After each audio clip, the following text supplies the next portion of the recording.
তোর শাস্তি খেতেছে শোয়া। আচ্ছা আচ্ছা ঠিক আছে বাবা, বয়স্ক মানুষ, আমি আমি আমি নিজে ক্লিন করে দেবো, তুমি বসো, এই যে যাবো ক্লিন করে দিয়ে আসতেছি। বসো।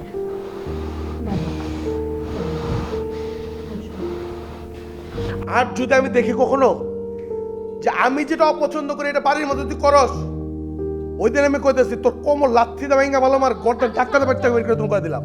কি বলো এইসব? বাবার সাথে কেউ এইসব ভাবে কথা বলে? যাই যা যা তোর শ্বশুরের লাগে যা। তেল বাইরে গেছে একটা কথা মুখটা হয় কোটে বাদনির বাচ্চা গো,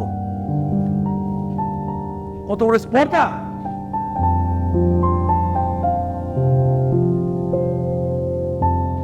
অশান্তি আর অশান্তি, বাড়িতে থাকা যায় না। শালা জামা একটু বাথরুমে